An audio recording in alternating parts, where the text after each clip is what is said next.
dark. I can't see anything.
Let's try something else.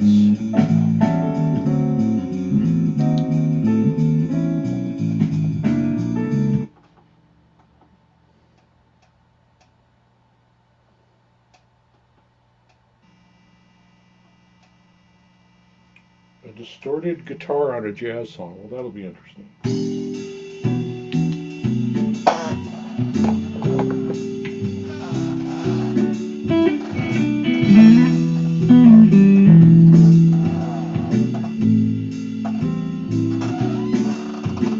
Old creaky chair.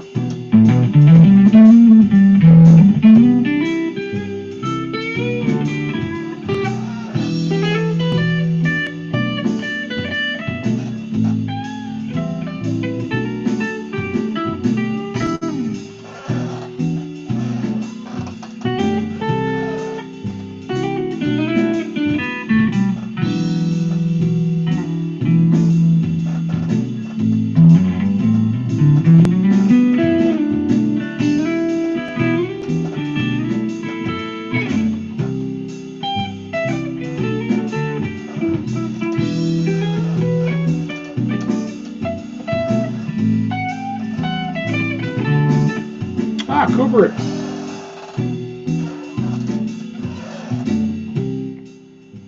I thought I'd do a little late night jazz hour. I am playing a, where's the camera? It's a Washburn. And it's similar to an old 1930s guitar by Gibson called a ES 150, also called a Charlie Christian guitar. It's a single pickup. It's a little different. It doesn't have the same sort of pickup. It's got this has a floating, what's called a floating pickup, because it's not actually attached to the body. It's actually, as you can see, kind of screwed into the top of the neck. Whereas the old guitars of the 1930s had the pickup right in the body, screwed down, which I prefer. These are real inexpensive. I think when I bought this new Mini, I'm gonna guess 10 or 12 years ago. It was like $385 with a decent gig bag and brand new. So just a single pickup, but it's really made for jazzy sort of.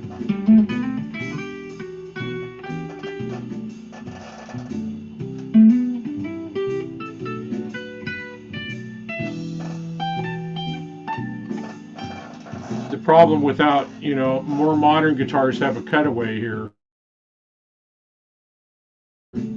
more ability to get up here. It's an amazing guitar. For I don't know what they sold for when they quit making them in the last year or so, but when I bought it new for $385, I thought that was a steal.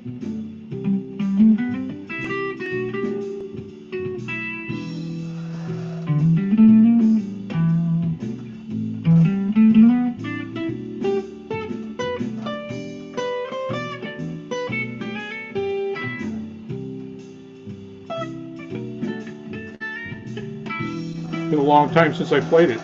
I've been playing a lot today, so my fingers are like raw meat. So, Mickey, hello, welcome. And Merrill. Oh my gosh. Uh, they just quit making these, and I saw the last price I saw new. I don't remember, 400 and some dollars, and it's called a Washburn HB15. And they also made it in a cutaway. I was always going to buy. I really like them for such cheap guitars. I like cheap guitars, so that way if I bang them, I don't care. You know, I'm not too worried about it. So, Brian from Oregon, welcome.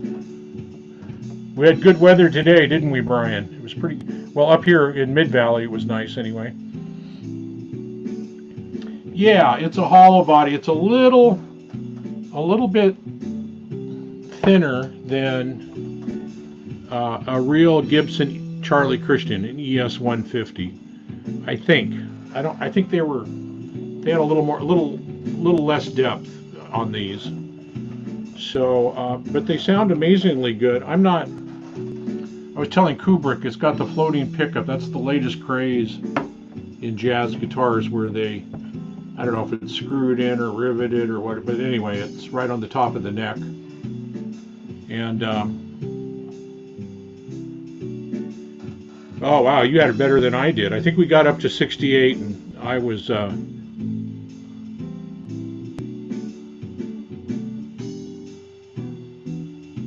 yeah, well, you can find some good deals, I think. You know, for when I was a kid, there were no big, good quality jazz box. I always wanted a jazz box on the side, even when I was playing rock and roll as a kid. The only thing you could buy was like a Gibson Barney Kessel or something for. I guess back then they were 600 or 700. Now that that's 4,000 or 5,000 or something.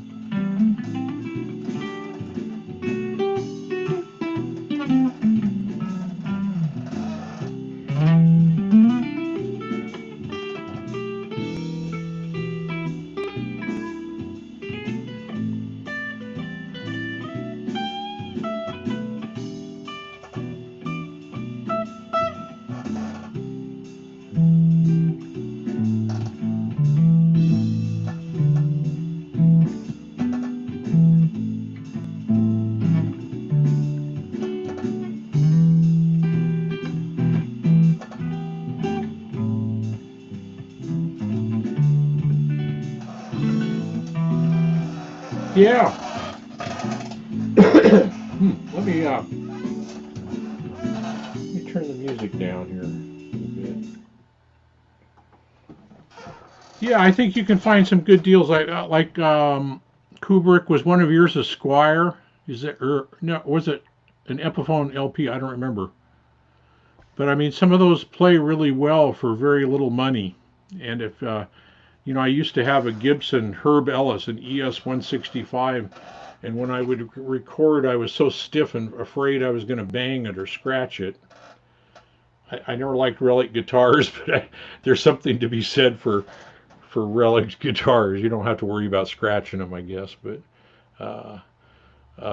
anyway, so I've gotten rid of all my real expensive minus a couple that aren't real high end, but they're the really, really nice ones I got rid of because I just didn't feel comfortable. I never could record with them and without freaking out that I'm going to scratch them or something. And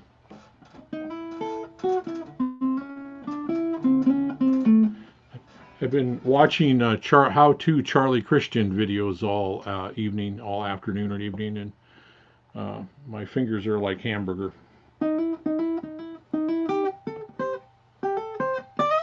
Hi, Thrash. Sorry, Thrash. There's no thrash. There's no thrash in this baby. It actually, it's just, I think, amazing for the price. I don't know. I've not read any reviews if people have had trouble with them. I've had this.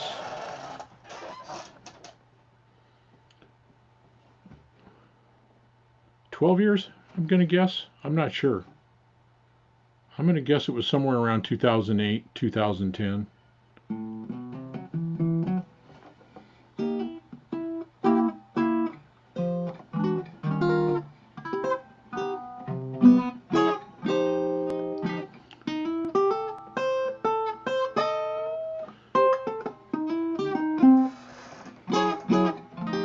This is just it acoustically. I don't have the amp turned up at all.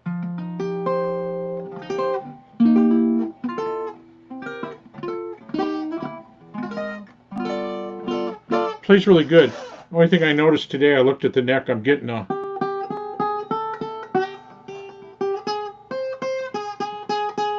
little buzz in a couple spots. And I looked at the neck, and it's pretty darn flat, and the action's pretty low. I raised the bridge on the treble side just a pinch to see if that would be enough. Some Oregon punk swing band I saw. Oh, really? From Oregon? From here in Oregon? You don't remember their name, do you? I wonder who that. Boy, I'd like to see that. And where did you see them at? You're not from here in Oregon, are you, Thrash?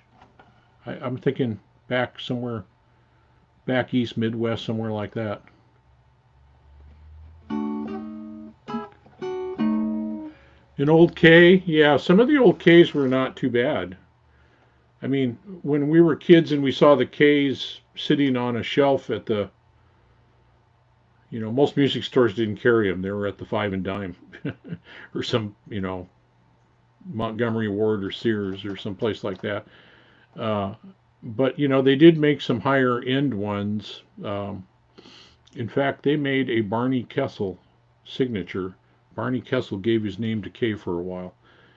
He was said to have absolutely hated it. So Thrash, where did you see the Oregon Punk Swing Band?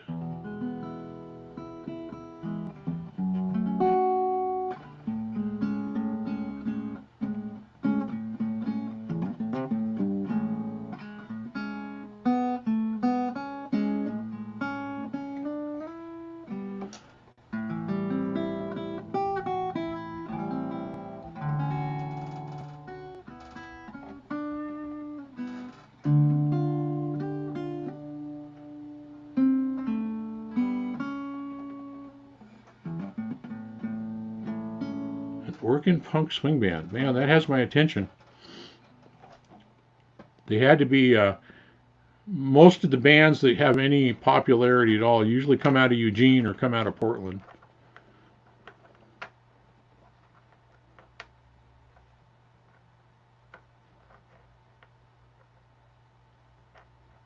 Oh, okay. Saw it on TV. Interesting. I wonder who it was. Yeah, Portland's got a pretty big music scene. I always, I really like, there's some good rockabilly folks, but not around, to see them around here, I'd have to go probably, well, a couple places in Portland maybe, but I'd probably have to go to Seattle or, I don't know, somewhere.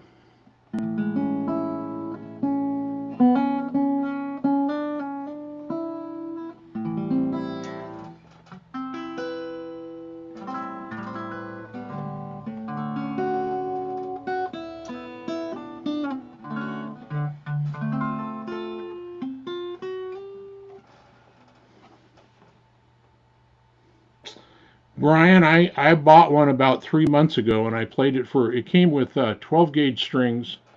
I'm real weird. I don't take strings off a guitar right away until they're kind of worn a little bit, and then I'll switch them. But when they're brand new strings on a brand new, I just got it about 2 months ago, 3 months ago. It sounds great. It's just like this. It's a little deeper body. It's got a little better tone. There's no shellac on it at all, and it sounds great. It's got a P90. I was telling Kubrick about the difference between a floating pickup versus one that's set in the body, and how floating pickups are the latest crazy wild thing in jazz now. Everybody that might be worth, if you can get a deal on that and doctor that the K up, that might be worth a look. Taking a look at that. Anyway, the Godin, this has shellac on it, and this wood is just stiff. You're not going to move that at all. On the Godin, I could actually push in right here by the F-hole and bend the wood. And That's the quality of a 1965 Harmony. That's the quality we'd expect out of that. So I'm not. It sounds great. It plays great. So I do need to swap the strings out to. On my jazz boxes, I use flat wounds on everything, so there's no squeaky stuff. But it came with 12 round wounds, and I thought, man, I guess somebody wanted to play country blues on it or something. So Brian, is your Godin, is it like that too? It's a no cutaway?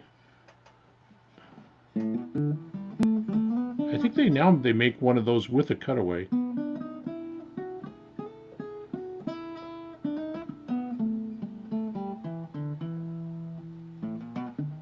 Well, YouTube channel thrash. I didn't catch that. I will have to look that up. See who that is. Although I'm probably out of whack with a lot of the Portland actors now, the people who play up there. I used to know who most of them were, but we all got old and retired. It was a no cutaway, so it's just like mine. Okay, yeah.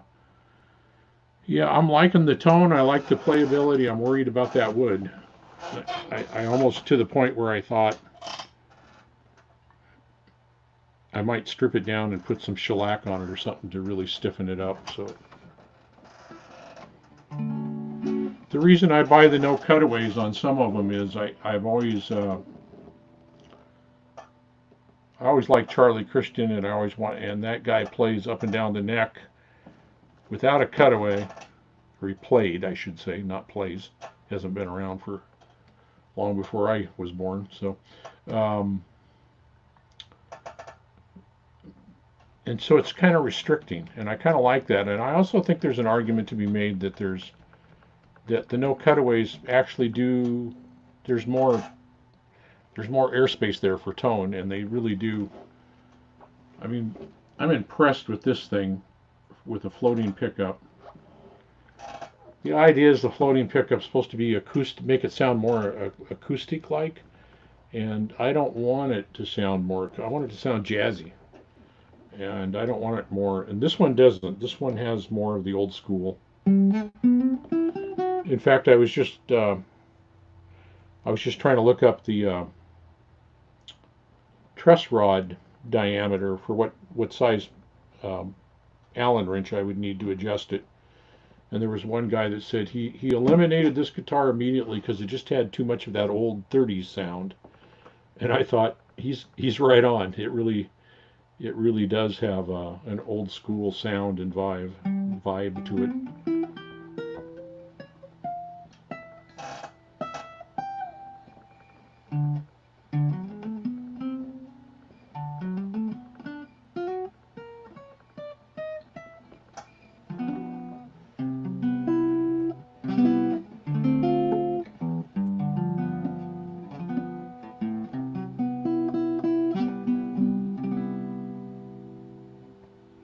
Oh wow!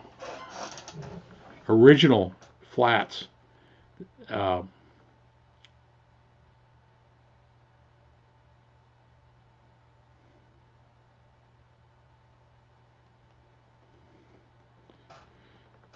Yeah, my older brother's band played early 60s pre-Beatles, and all the bands in our area anyway, which were highly influenced by the surf bands from California and the Seattle sound, um, the Seattle Tacoma sound. Everybody played flat wounds, bass players and lead players, and I think they were like nines though, 9 flat wounds. So I imagine the top 3 strings were. I kind of remember his G string being flat wound though. Yeah, my older brother played flats. I probably did too when I first started out. I don't know. But if you're recording, there's a great argument. I mean, there's not much squeakiness there, you know. You can't. Flats are interesting. If you took those original flats on his 64 Gibson bass, like an EBO or an I forget the other one. EBO was one pickup, and the EB3 or something like that was the 2 pickup. I never understood their. Those are, I love those. Those are actually one of I never had one, but kind of one of my favorite basses. Well, I take that back. I had the Epiphone version of it, which was pretty bad. Um, the Gibsons were great though. The G on the back box was flat mount. Yeah, the interesting thing, I found a couple old guitars that had flats on them that were 30 years old, and I got ready to look at changing them, and I could smell them, and they were. You could see, even though it was that flat steel, you could see some corrosion in between the wraps, and they just smelled bad. They just smelled like old metal and sweat or something, and so. Yeah, in the old days, people would take the strings off. I'll have to ask my brother. They would boil them, or they would soak them in vinegar for a few minutes. I don't remember. There were some things, and it would refresh the string, and you'd get more life out of it. You have to be careful when you take them off. They can come unraveled though. So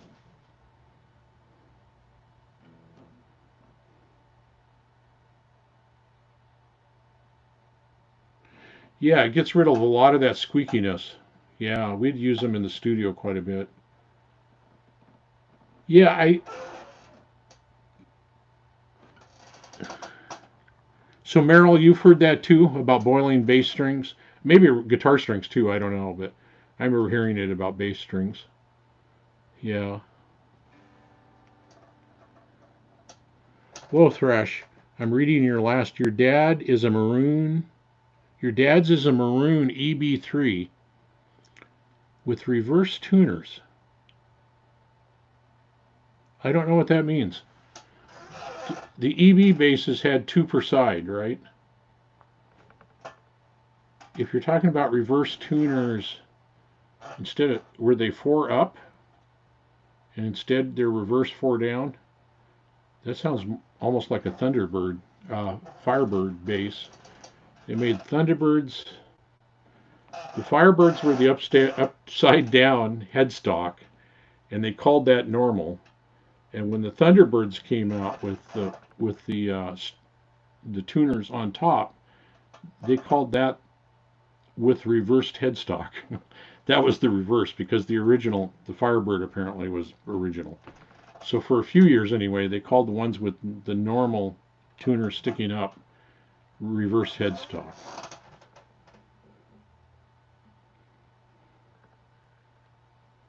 Eddie boiled his. Yeah. Yeah, he probably heard that word too or somewhere. I don't think I ever. I have a vague memory that maybe my brother or I or us together did something like that.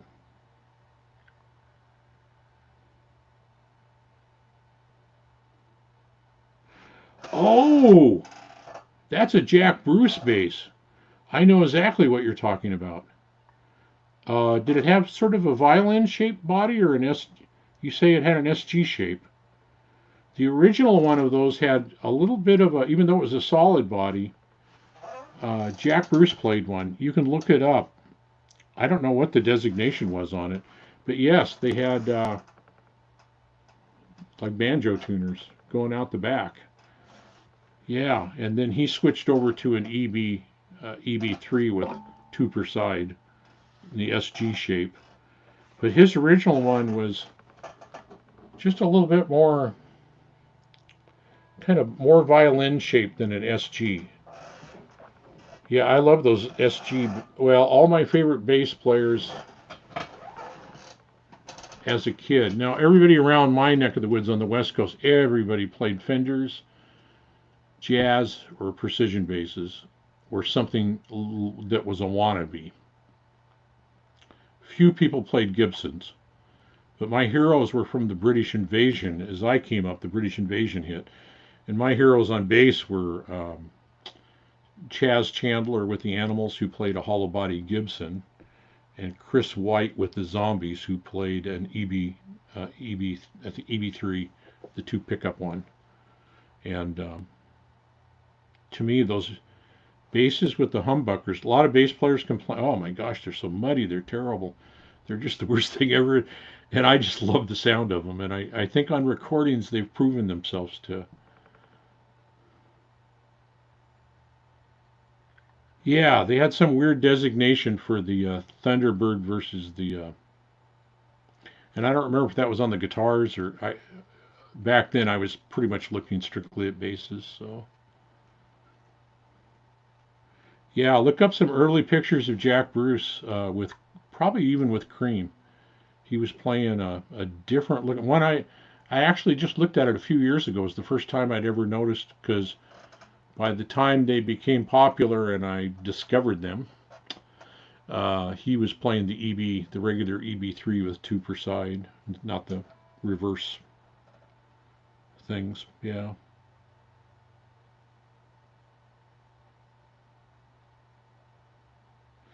Yeah. Yeah, and the bridge pickup was a big, huge, fat one, right? And the one up front was a smaller, almost like a mini. I don't know what they call them for bass, but like a smaller pickup, as I recall. Uh, I so the Epiphone I had was just a one pickup, and it has the pickup way up here. It's a neck pickup way up front, and that's there's nothing you can do with that. That's just muddy, no matter what you do. So if you have two of them and you can blend them in a little bit, he kept the original. Wise man, very wise. Yeah, you never know. There's somebody out there that says those are the manna from heaven pickups, the perfect bass pickup or something. So.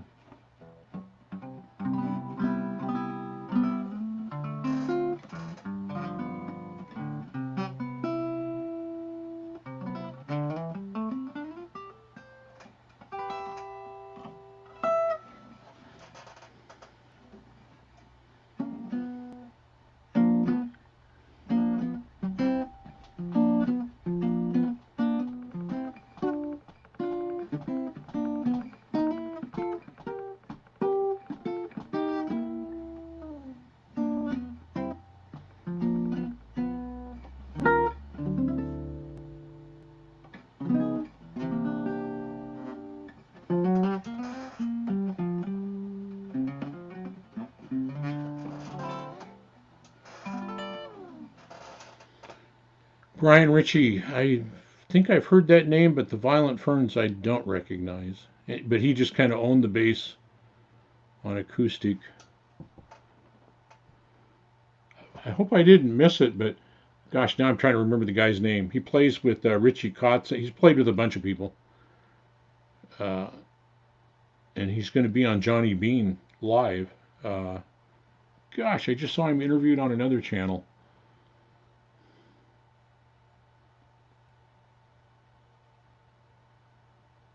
Kubrick, that is me. That picture next to me, that is actually me.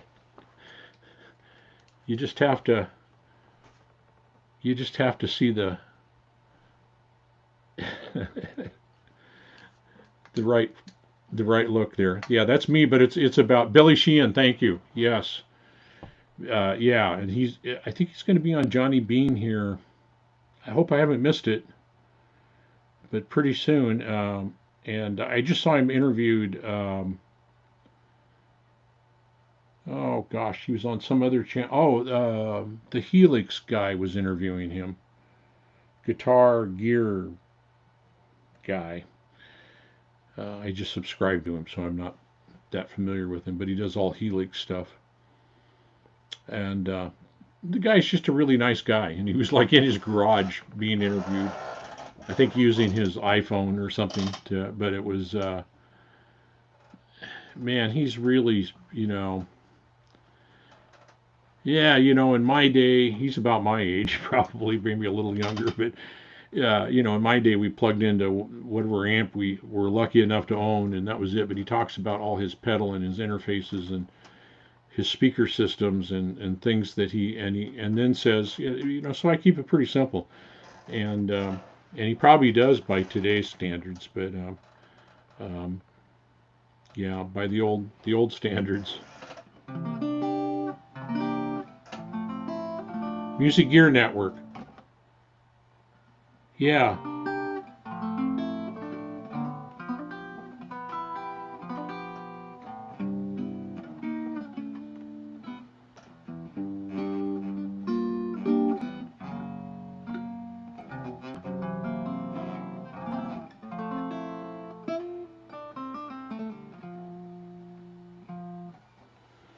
Jason McNamara, I know that name, but no, I think he's going to have. I think Billy Sheehan is the guy.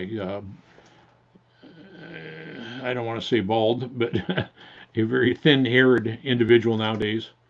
And of course, he's staying home for the coronavirus. And the guy who played in the Winery Dogs with Richie, I think it's the same guy. I could be off on that. But yeah, when I heard the Winery Dogs a while back, I thought, okay, this is good. This is good stuff, you know.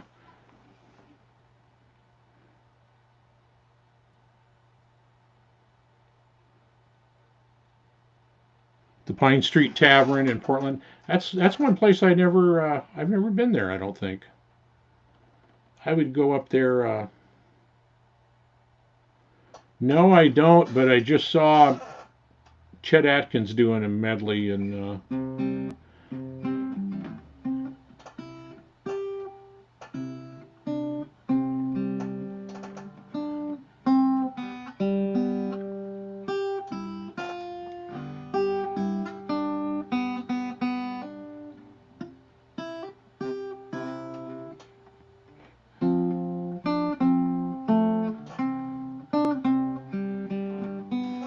Meryl, you have a good night too. Get some rest, buddy. Have a good night. Have a good night's sleep. Yeah, I thought I would just come on late. I have set my alarm so I'm not more than an hour because I don't want to keep anybody up. So,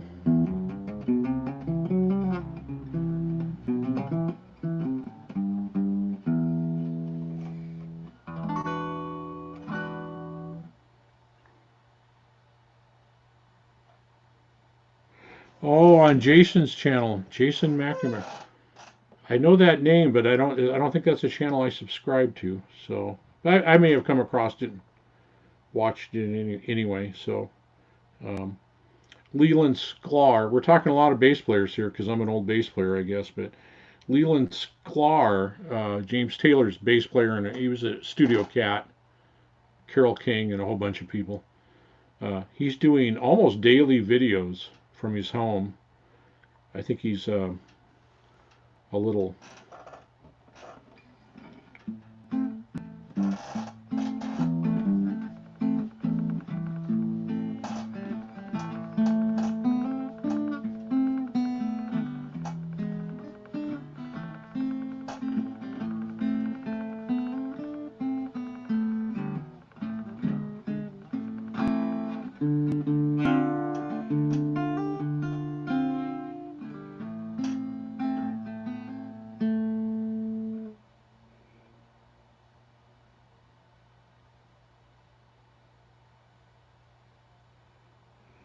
Yeah, Thrash. The one I saw, he was mostly in the garage, but he was walking around. Jerry Reed. Yeah, I don't blame you. I was raised in a little bit of a peculiar house that my dad was a big he loved jazz and he had played upright bass before World War II and his parents played the old standards on my grandparents had the big Hammond organ and my older brothers came along and played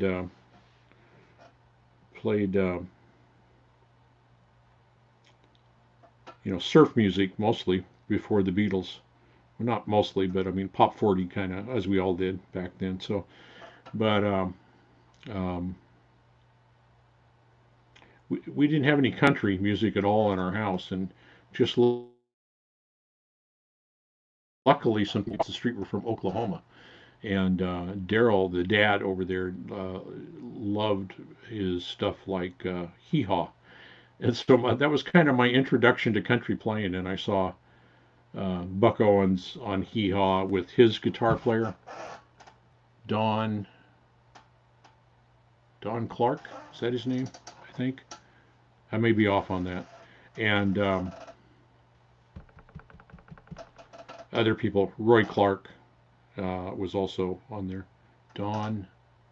See, now I think I have Roy Clark mixed up with Don Rich. Don Rich. Um, and yeah, I mean, I went to the state fair. Yeah, Don Rich. Yeah, I went to the state fair when and Roy Clark was playing, and I thought, well, I'll buzz by, and oh gosh, and he's just about starting, and it was free concert. If you went to the fair, pay your $5 to get in, you got the free concert. So I thought, well, I'll be interesting. I've seen him on TV. I'll be interesting to watch him. And of course, I watched him, and he played mostly guitar, but he played banjo and fiddle and mandolin and everything. And he was just incredible. I will get to Dick Dale in one moment. Yes, indeed. Uh, and anyway, he was so good. I was just going to go to the fair and run through some visits, and we were going to get out of there as quick as we could. And he was so good, I had to do some fancy talking, and I got to see him twice. I got to see his afternoon show and his evening show, and that's how good he was. He was worth staying for a second show. So I got to see him twice in one day for the cost of getting into our state fair in Salem here. So, and boy, was it worth it. So that's when I first really became aware of. And I'm still not big on country music, but give me you know, Jerry Reed and Albert Lee, Brad Paisley instrumental, any of those guys, you know, that country stuff. Not that I can play it at all. I can't. Well, even if I could use a pick, I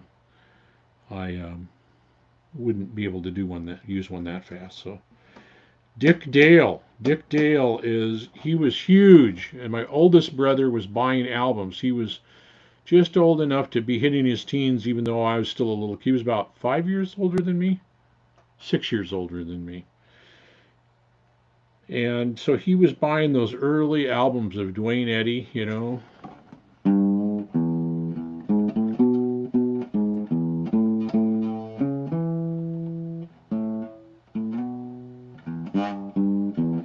Duane Eddy and Dick Dale.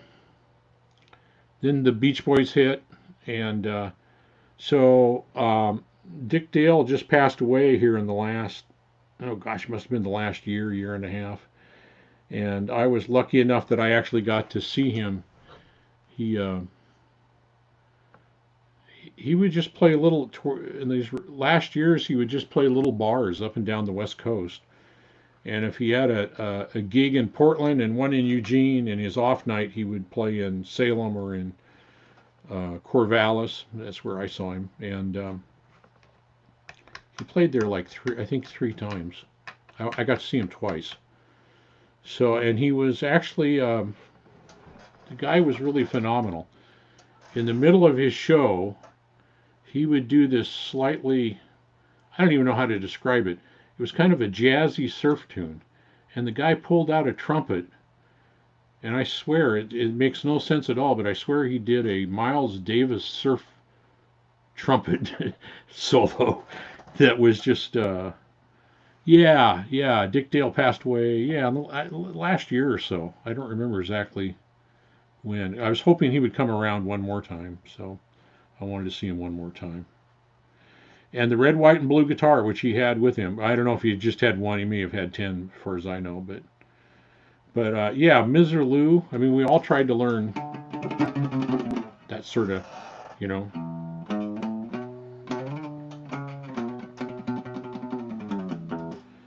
That kind of stuff, you know.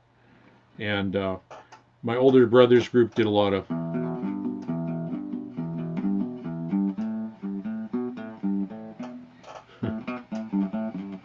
Probably the first song I learned, because when they would practice, I'd kind of watch them, and I would learn. I would pay attention to what my middle brother was doing. My middle brother played bass, so I had heard a lot of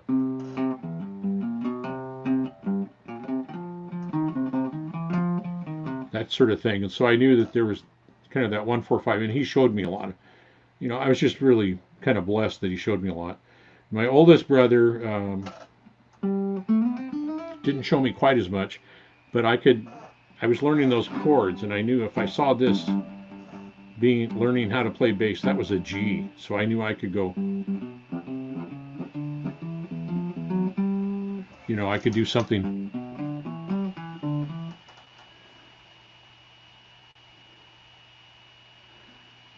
Yeah, he was a lefty, and didn't he play with his strings upside? Did he play with his strings upside down?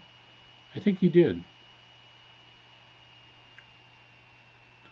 I always say I'm going to try to steal a lick from everybody I see, and then it's somebody who plays upside down or left-handed.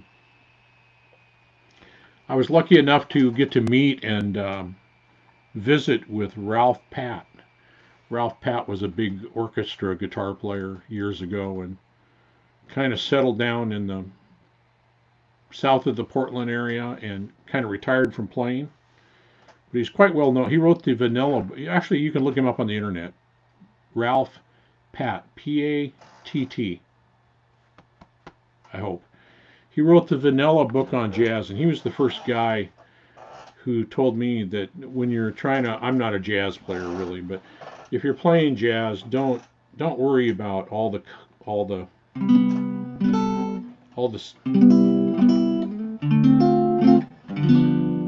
color. Just worry about the basic chords. Is it a major or a minor? Think about them as folk tunes. So then when you have those, when you know what those chords are, then you can think about, is it a major seventh or a dominant seventh? Is it a minor seventh? A ninth? But just worry about the basic chord.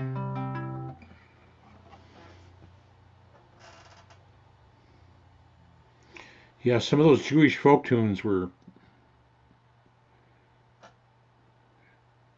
I don't want to say jazzed up, but they were rocking. they were kicking.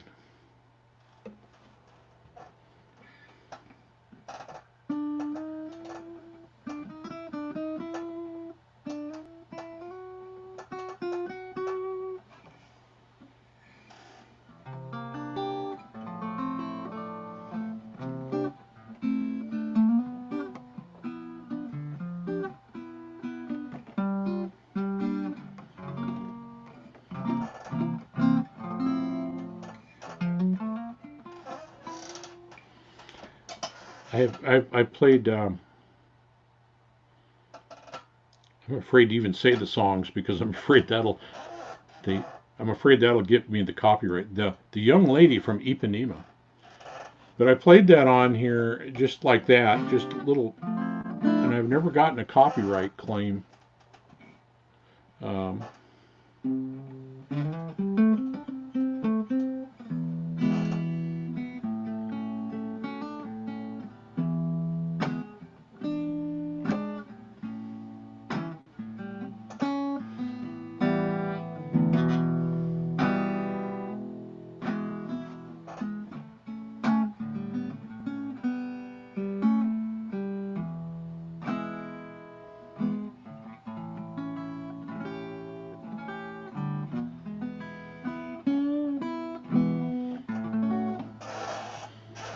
Yeah, I dug this out because I thought I'd do a. I always say I don't review guitars because I will forget something, the scale length or the number of frets or something. So I always do it. I always say it's a show and tell. But so I dug this one out to make sure it works. Because I haven't played it in way too long.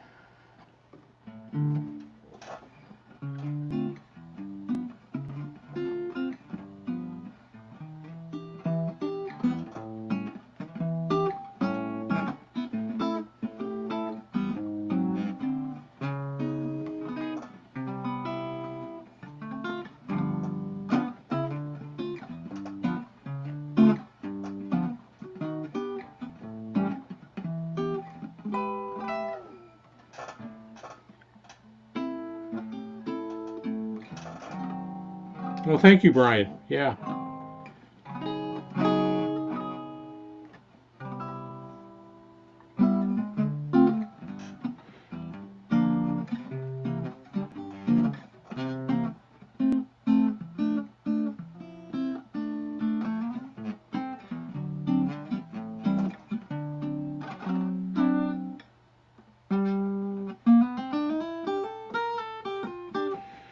Kubrick, I think this is about, I think it's over 10, around 10 years old, but I think close, maybe 12.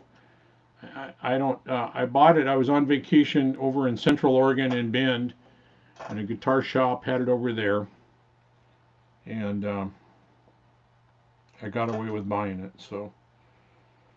I still have the plastic on it, on the pick guard. I never take the plastic off. Oh, you can't see it, but you can see it. It's got a little dog ear right up here. I don't know why I don't. Yeah, so I think this is, there's not a dent on it, or, I mean, I wouldn't care if there was. $385 with a gig bag. And the guy knew what he was doing. I mean, he said, yeah, every guitar that comes through there, I forget the name of the shop in Bend, but every guitar that comes through there, he really wanted. I played a few of them, and I think he was being real honest that he really wanted to make sure the setup was really good.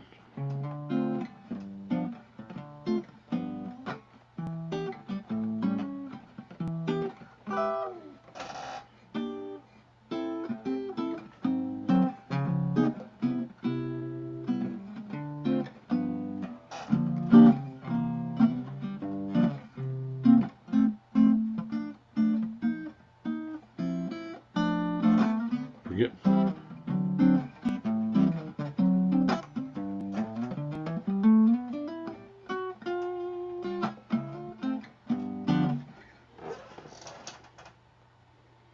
Yeah, oh yeah, he sure did. He set me right down, and they always try to get me to plug into whatever the most expensive, nicest amp is, and I always say no. I want one around the house here. I use really inexpensive. No, I don't have it here.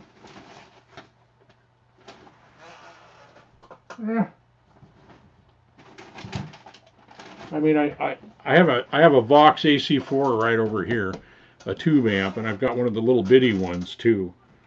And I like those, but for most of the stuff I do, I go through like the E-band because it's basically a Boss GT100 with speakers and an amplifier. So, oh man, his handmade ones, yeah, yeah. I've never went through the factory. You're lucky. Yeah, I drooled over some. Yeah, the Breedlove guitar. He makes imports now that look actually pretty interesting. I'm sure they're nowhere near the quality of his handmade stuff, but they look really interesting. And of course, his handmade ones they have prices to go with them. So.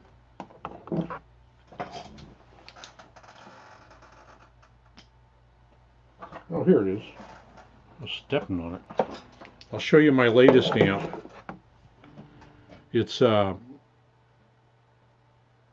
45 watts into 4 ohms, and here in the U.S. we tend to run more into, well, this is a U.S. product, so, but we tend to run into 8 ohms. So, and usually when you go from 4 ohms to 8 ohms, it cuts the wattage in half.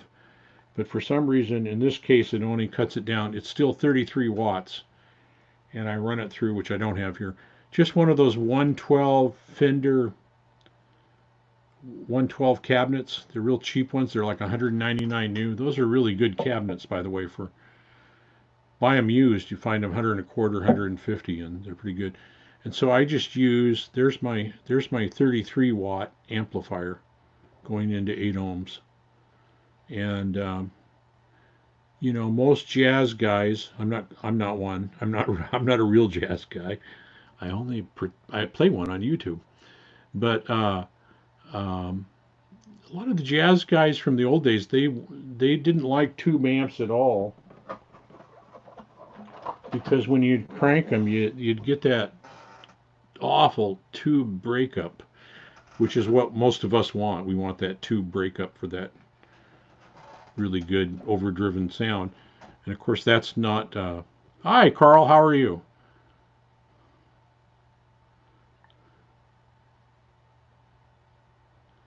Yeah, I don't have really an opinion on hybrid picking. I just I do it. I had a couple of years where I was pretty good with a pick, but for a lot of times, and I think I had maybe even arthritis in my hands when I was younger, but a lot of times I'd use a pick, and as I used it, I'd keep like 5 of them stuffed somewhere, and as I would use it, every few minutes one of them would go flying across the room and it would be gone. And because I started off as a bass player, I knew I did all that type of stuff anyway. Yeah, they're out of, yeah, you're right. Yeah, out of Southern California. I think the guy's a mad genius. I think there's a few people that are really just mad geniuses. I think Quilter's one of them. I think Jason Lawler from Lawler Pickups is. Hippie, how are you, sir? Good to see you. I think Jason Lawler's another unsung genius. I had one guitar that had a Lawler pickup, and I don't know why I got rid of it. I should have at least taken the pickup out and put a different pickup in and saved that pickup. So, um, yeah, those are my two guys for geniuses of the year, I think. I'm probably missing somebody. I did that video on that Keeley pedal. I don't have any. That's the only Keeley pedal I have, and that thing is made so well, and it sounds so good that it's the Memphis Sun delay and reverb, and yeah, I'm getting close, huh, hippie? Yeah, that's okay. It'll happen. So I just naturally, as a bass player, I would use. Well, here I'll show you. You can see on the bottom there. There's a thumb pick, and those are just too thick for my liking. So I take some Gorilla Glue. I grind them down,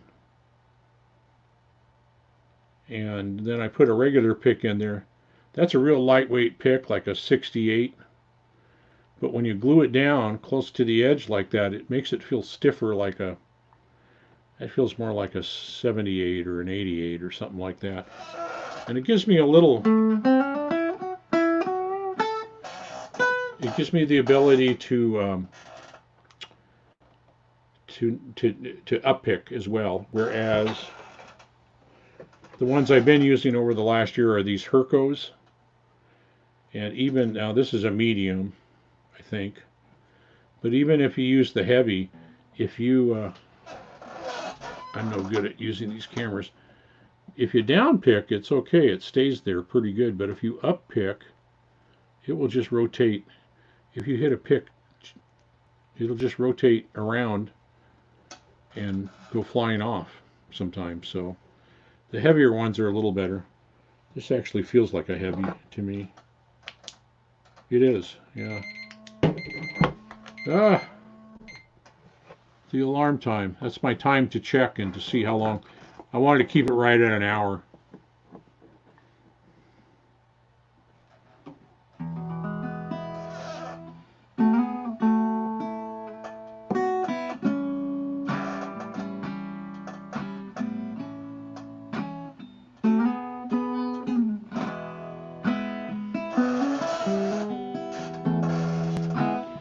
Anyway, so going from bass player, because I learned bass and guitar at the same time as a kid, late 60s, I did a lot of, I actually played with a friend of mine and did a little folk thing for a very short time.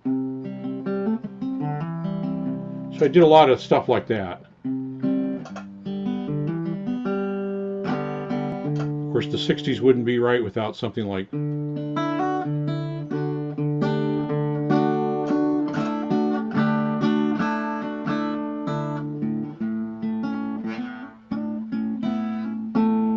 so I did a lot of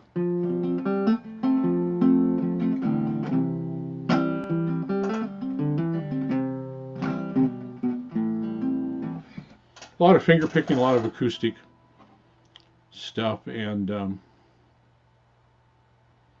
so I was really interested in James Taylor as a great finger picker, and Paul Simon is a great finger picker, great chord constructionist. And so I was really interested in them, and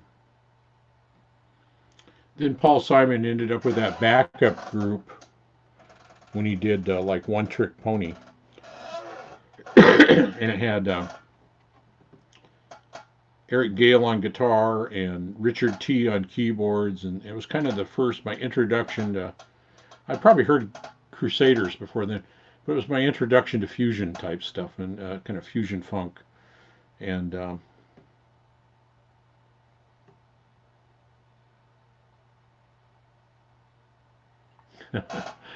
you got out and did some stuff today, so.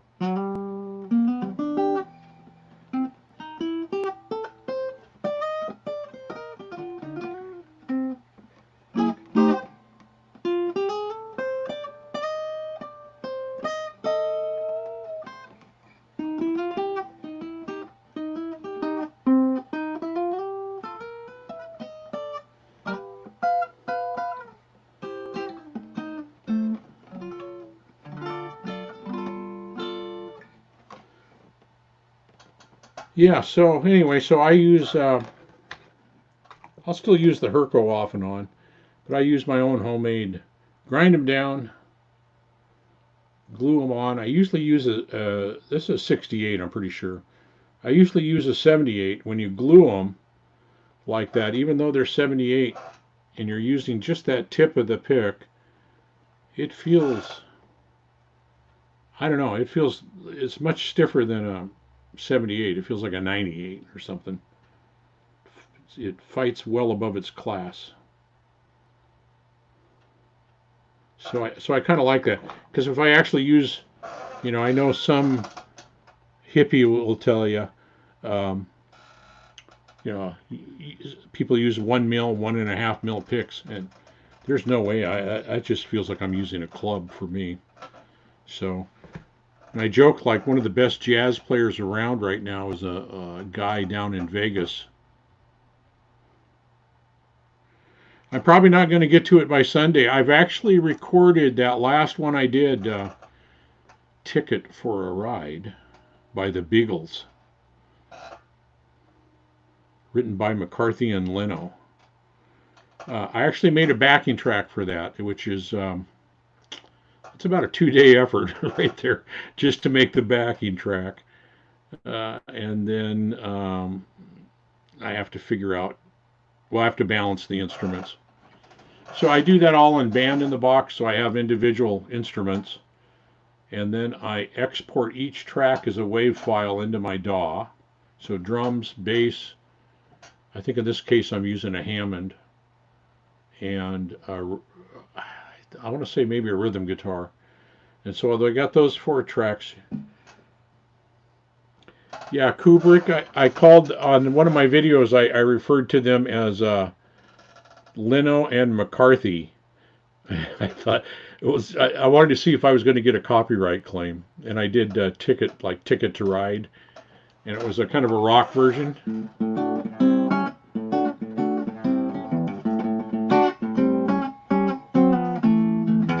It's actually a Bugs Henderson version. I stole it from Bugs, who I got to meet a number of times and see him. And he was one of my favorites till he passed away 8 years ago. And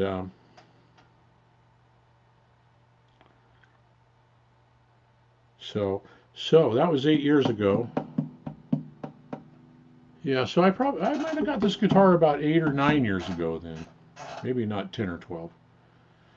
But anyway, so it was a takeoff. It's a very different version of Ticket to Ride.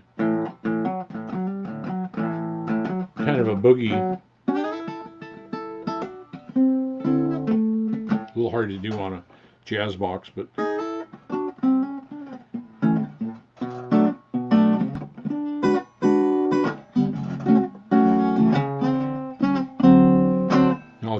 I'll get a copyright claim on this one too. And so I was just trying to avoid a copyright claim, and I thought if I misrepresented the song, maybe I'd stay away from a copy. Not that I'm going to make any money. I mean, I don't have, to make money you have to have 1,000 subscribers, and you have to have 4,000 watch hours in 1 year, and I'm nowhere near that. So,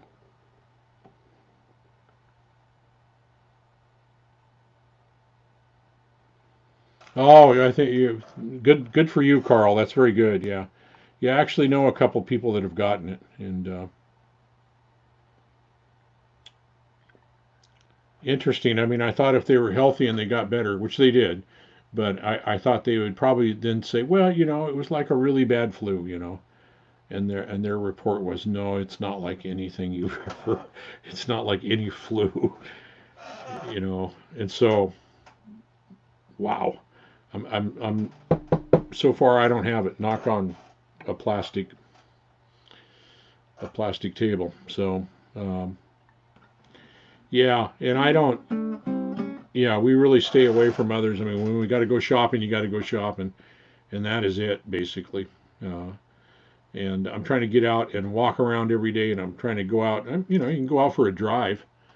So I'm going out for a drive off and on, and we're trying to just stay busy and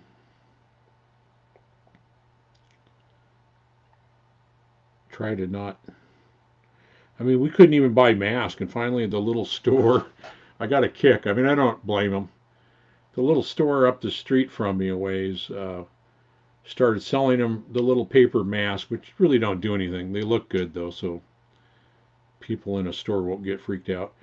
But they're selling them for $1.99, and I'd worked at a medical clinic before I retired, and I know we got a box of those, and I think there were, I know there were at least 50, if not 100, to a box, and they were about $10 a box, so they were like 10 cents a piece or something like that prior to the virus. And so I don't know what they paid for their box, but if they're making some good money at $1.99. I bought one. Just it looks good when you go in the store.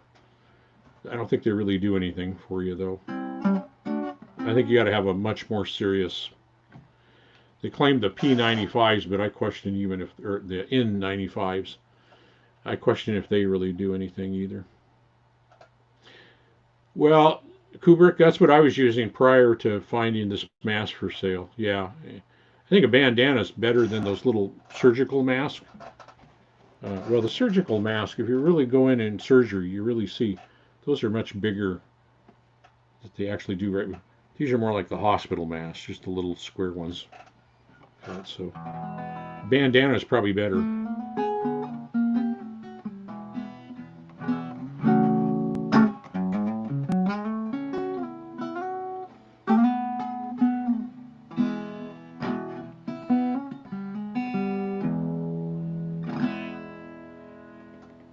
Yeah, yeah. I quite often will wear a Hawaiian shirt and a T-shirt underneath, and I'll just leave the Hawaiian shirt open, and there's no reason you couldn't use that as a.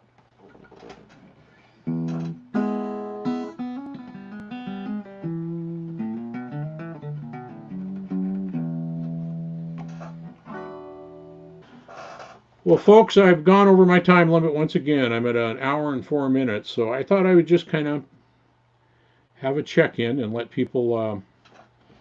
I kind of preview the guitars I'm going to do coming up. I really want to get because I think my Strats are a little bit of a. Yeah, that's the. You're right, Brian. You're absolutely right. Yeah, the mat. It's not to help prevent me from getting it. It's that if should I just happen to be have it and spreading it, then it keeps my cough or my breath from going out towards other people. Um, I worked in a hospital or a clinic all my life.